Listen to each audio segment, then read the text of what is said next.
Nakulong ang 55 anyos na lalaki matapos itong mahulihan ng mga pakete ng umano'y shabu sa ikinasang search warrant operation ng mga otoridad sa Barangay Kayambanan, Urdaneta City, Pangasinan.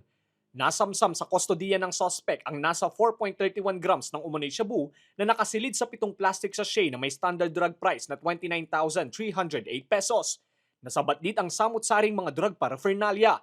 Nasa kustodiya ngayon ng pulisya ang suspect na wala pang pahayag.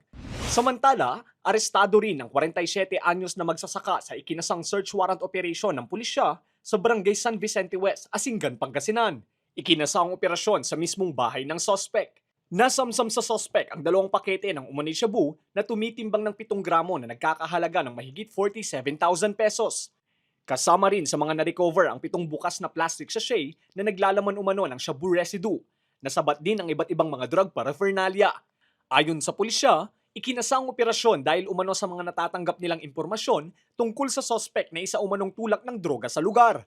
Inobserbahan siya ng ating mga operatiba at dinevelop po yung lakad. Nakailang test buy din po sa kanya before po in-implement yung search warrant. Then after the series of test buy, saka po tayo nag-apply for search warrant. Dahil meron din pong mga impormasyon na nakarating sa atin na ito po ay nagtutulak. Hawak ngayon ng pulisya ang suspect na wala pang pahayag.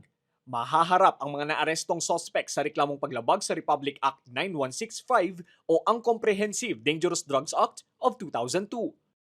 Nagpapasalamat po kami sa pagsuporta ninyo sa ating kumpanya laban sa droga, sa illegal na droga.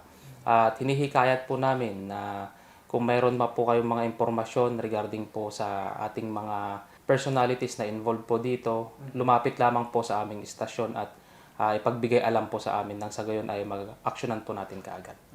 Lester Narag, Balitang, Solid North.